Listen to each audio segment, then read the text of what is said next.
I didn't wake up to birds chirping or the gentle glow of the morning sun. I woke up to the sound of violence, a mechanical, snarling roar that ripped through the quiet Saturday morning I treasured. It was the unmistakable, high-pitched scream of a chainsaw, and it was close. Way too close. I laid there in bed for a second, trying to figure out what was going on. Road work? Unlikely at 7:30 a.m. on a Saturday? A neighbor taking down a dead tree? The sound just felt different, like a vibration I could feel in my bones. It was the kind of gut-wrenching thrum that told me something was happening on my land. See, I live in a weird neighborhood. It's a patchwork of houses from the 70s and 90s. When they built the newer part, they slapped a homeowners association on it. You know the type. Beige mailboxes only, grass height measured with a ruler, and a board of busybodies with nothing better to do than police everyone. When I bought my house, I specifically picked a lot on the older side of the street, a property that was blessedly not part of the HOA. That freedom was a huge selling point. I didn't want to live somewhere I had to get permission to plant a rose bush or get a fine because my recycling bin was out for an hour too long. My home is my sanctuary, my little kingdom, and I'm the only one who makes the rules here. The crown jewel of my kingdom was a magnificent, sprawling oak tree in the front yard. This wasn't just a tree, it was a landmark. It was at least 100 years old, with branches that stretched out like protective arms over my house. It gave me shade in the summer, which kept my energy bills down, and its leaves turned a brilliant fiery orange in the fall. Birds nested in it, squirrels played on it. It was the first thing I saw when I came home. An arborist I had out a couple of years ago told me a tree of its age and health could be valued anywhere from $70,000 to over $100,000. But to me, it was priceless. And then there was my neighbor Carol. She lived across the street in a perfect HOA-approved house that looked like a bland cracker. As the HOA treasurer, she acted like she was the queen of a tiny kingdom. Our chats were always short and full of her passive aggression, a comment on dandelions, a pointed look at my lawn when my mower was in the shop. She once even left a laminated copy of the HOA's lawn ornament rules in my mailbox, even though I'd told her multiple times I wasn't a member and her rules didn't apply to me. She just couldn't stand that one house on the block was outside her control. My beautiful wild oak tree, which dared to drop the occasional leaf on her perfect chemically treated lawn, really got under her skin. It was a 100-foot-tall monument to my freedom from her petty tyranny. I just never thought she'd be brazen enough to actually do something about it. That chainsaw was getting louder. I threw the covers off, my heart starting to pound, and ran to the living room window. That's when my blood ran cold. It wasn't a city crew. It wasn't another neighbor. There, parked half on my grass, was a large, unmarked work truck. 3 men were there. 2 were hauling branches, and the third was holding that screaming chainsaw, pressing it right against the trunk of my oak tree. My beautiful, priceless oak tree. They had already done a ton of damage. Several massive lower limbs had been hacked off and were lying on the grass like amputated arms. Now they were cutting into the main trunk, a deep, ugly gash bleeding white wood from under the bark. For a second, I was just frozen. It was that kind of shock where your brain refuses to process what you're seeing. This couldn't be real. It had to be a horrible mistake. Then, the shock boiled over into pure rage. I didn't even grab shoes. I flew out the front door in my pajamas and bare feet, the morning dew soaking my socks. I didn't care. "Hey," I screamed, my voice cracking. "What the hell are you doing? Stop! Stop right now!" The guy with the chainsaw let it die down. He looked up, startled. The other 2 froze. They all just stared at me, this wild-eyed guy in pajamas charging at them.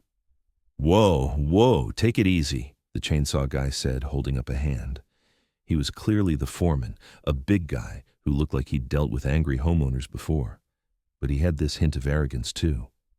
"Take it easy," I yelled, my voice shaking as I pointed at the wound in my tree. "You're destroying my property. Who are you? Who sent you?"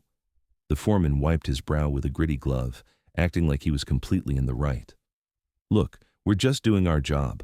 Hired to take this tree down. It's a hazard, apparently." Hired by WHO? I demanded, getting right in his face. I could smell the gasoline and sawdust. I live here. I own this tree, and I damn well did not hire you to butcher it. He shot a look at his crew, a real here we go kind of look. Then he hitched a thumb toward the street. The lady next door, he said, meaning across the street, Carol, from the Homeowners Association, said she had the order from the board, said the tree was a nuisance and the HOA was handling it. My jaw dropped. The audacity. This wasn't a mistake. It was a coordinated attack. My neighbor, the HOA queen, had sent a crew to invade my land and destroy my property because she decided she had the power to do it. The war of passive-aggressive notes had just turned into a full-blown invasion, and I had caught them red-handed. The HOA has zero authority here, I said, my voice dropping from a yell to a low, cold, and dangerously calm tone. This was a critical moment. If I just kept screaming, I'd look like a crazy person. I had to be the voice of reason.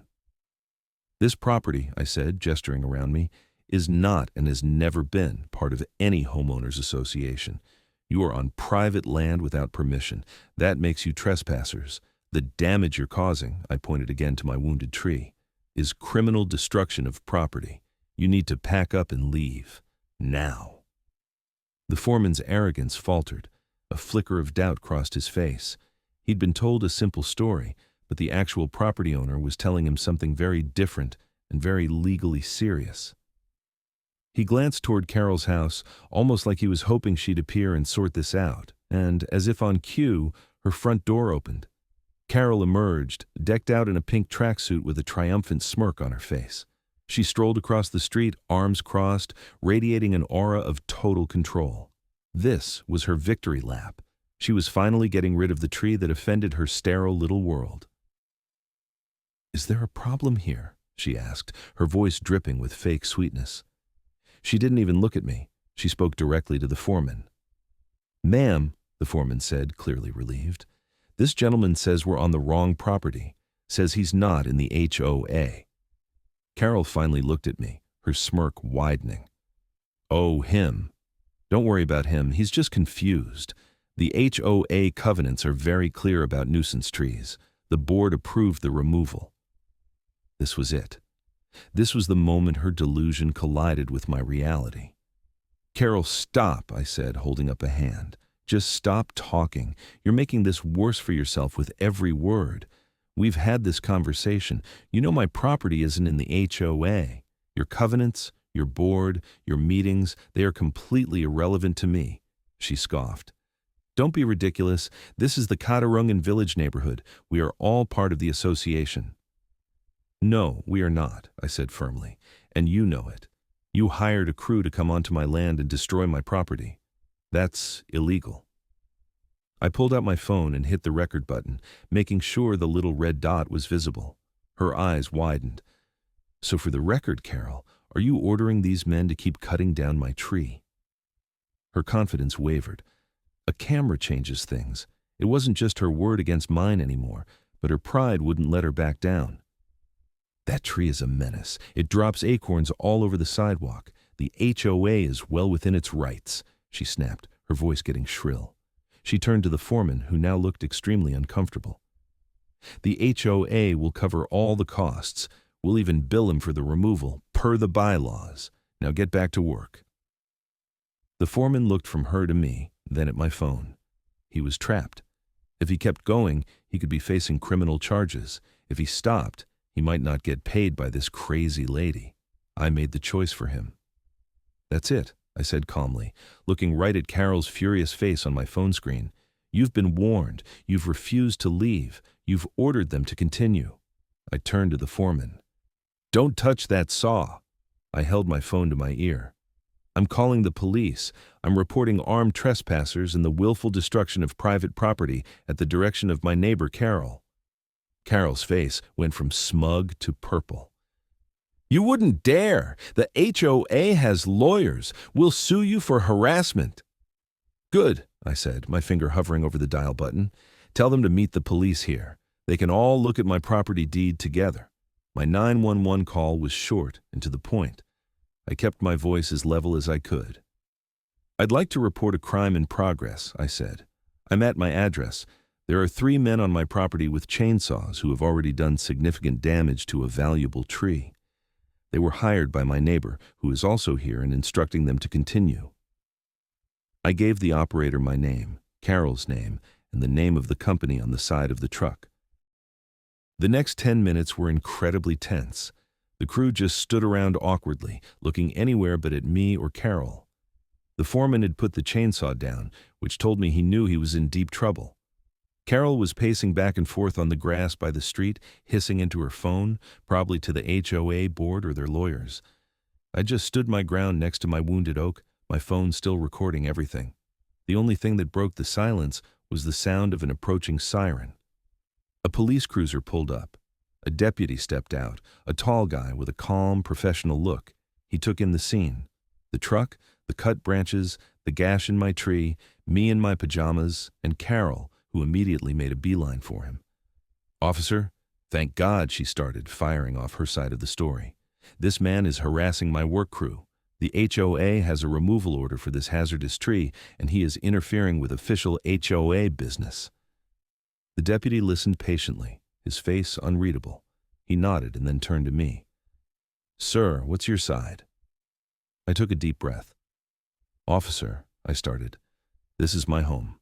That is my tree. My property is not and has never been part of the Katarungan Village HOA. These men came onto my property without my permission and, at her direction," I pointed at Carol, "started to destroy my tree. I asked them to leave. They refused. This is criminal trespass and destruction of property." Carol jumped in. "He's lying. The whole neighborhood is under HOA jurisdiction." "Do you have proof of that, ma'am?" the deputy asked her. "It's in the covenants," she sputtered. "Okay," he said, turning back to me. "Sir, do you have any documentation?" "I do," I said. I'd been preparing for this day, though I never thought it would actually happen. I ran inside and came back with a big manila folder. I spread the contents out on the hood of the patrol car. In it were my property deed and a high-resolution printout of the official county plat map I'd gotten from the county clerk's office years ago. I traced the boundary lines with my finger. "As you can see, officer," I said, "the original development ends here. My lot and the 5 houses on this side of the street are clearly outside the boundaries of the development that makes up the HOA. My deed has no mention of an HOA because it doesn't apply to my land." The deputy studied the documents carefully. He looked from the map to my deed and back again. He even pulled out his own phone, probably to cross-reference the county website. Carol stood there, tapping her foot, but you could see the doubt starting to creep into her eyes. The foreman and his crew watched the whole thing like it was a courtroom drama. Finally, the deputy looked up. His voice was no longer questioning. It was final. "Ma'am, based on the official county records, this property is not within your HOA's jurisdiction." He pointed at me. "He's right. You have no legal authority here. You and your workers are trespassing on private property." The color drained from Carol's face. Her entire world, built on bylaws and fake authority, just crumbled. The smugness was gone, replaced by slack-jawed disbelief. "What? No, that can't be right. I'm the treasurer.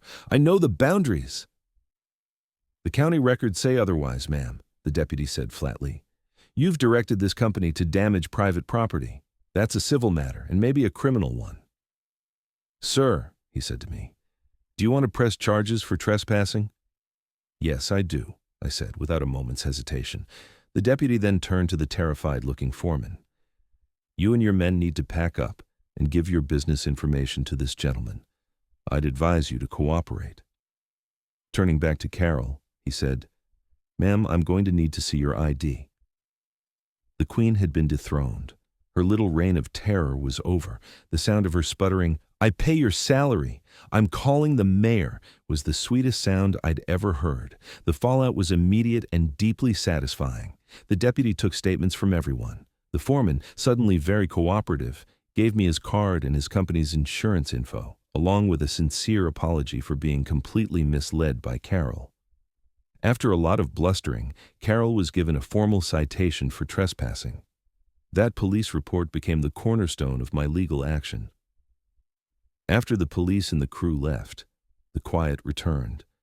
The adrenaline wore off, replaced by a deep sadness. I just stared at the damage, the ground littered with branches and sawdust, and the horrible raw wound in my oak tree's side. My first call was to a certified arborist to see if it could be saved. His assessment was grim. "The damage is catastrophic," he said. "Structurally, the tree is compromised. That cut went deep into the heartwood, opening it up to disease.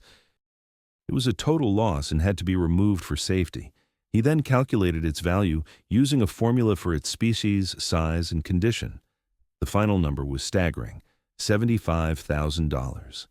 That was the monetary value of what Carol had destroyed out of pure spite. Armed with the police report and the arborist's valuation, I called a lawyer who specialized in property law. When I showed him my evidence, the deed, the map, the photos, the video, the reports, he leaned back in his chair and a slow smile spread across his face. "Well," he said, "this is about as clear-cut as it gets. They have absolutely nothing to stand on." He explained we'd be filing a civil suit against two parties, Carol personally and her HOA. The HOA was liable because Carol, their treasurer, had repeatedly claimed on video that she was acting with their approval. Her famous line, "The board approved it," was about to cost them dearly. A demand letter was sent outlining the facts and the $75,000 in damages, plus removal and legal fees.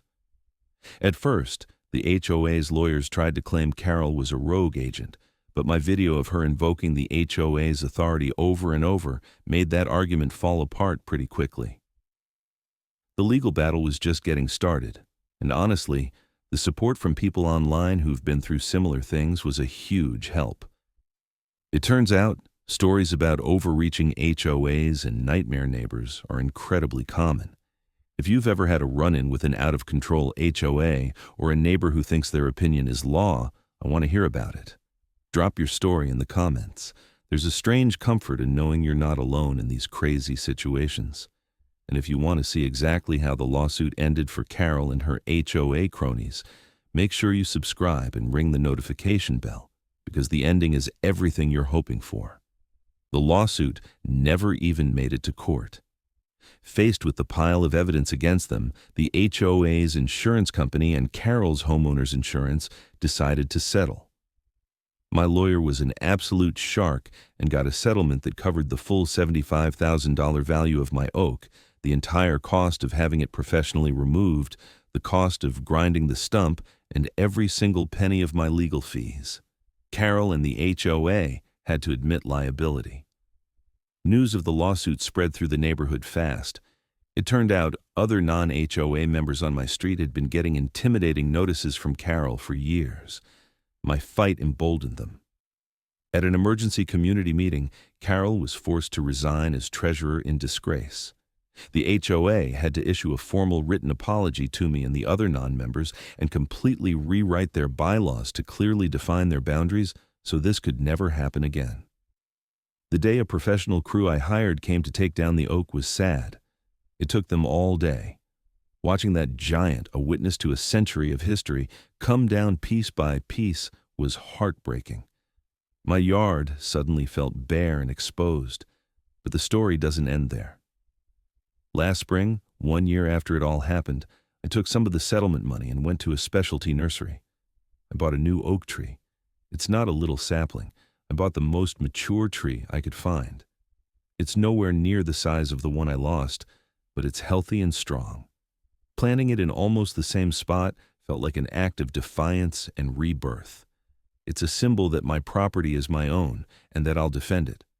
The moral of this whole crazy story is simple. Know your rights. Know your property lines down to the inch. Keep your documents, your deed, your surveys somewhere safe. And when a bully tries to wield imaginary power to take what's yours, you don't back down. You stand your ground, you stay calm, you gather your facts, and you let the law do its job. Because there's no satisfaction quite like watching a smug, entitled person realize they picked a fight with the one person who was actually ready for it.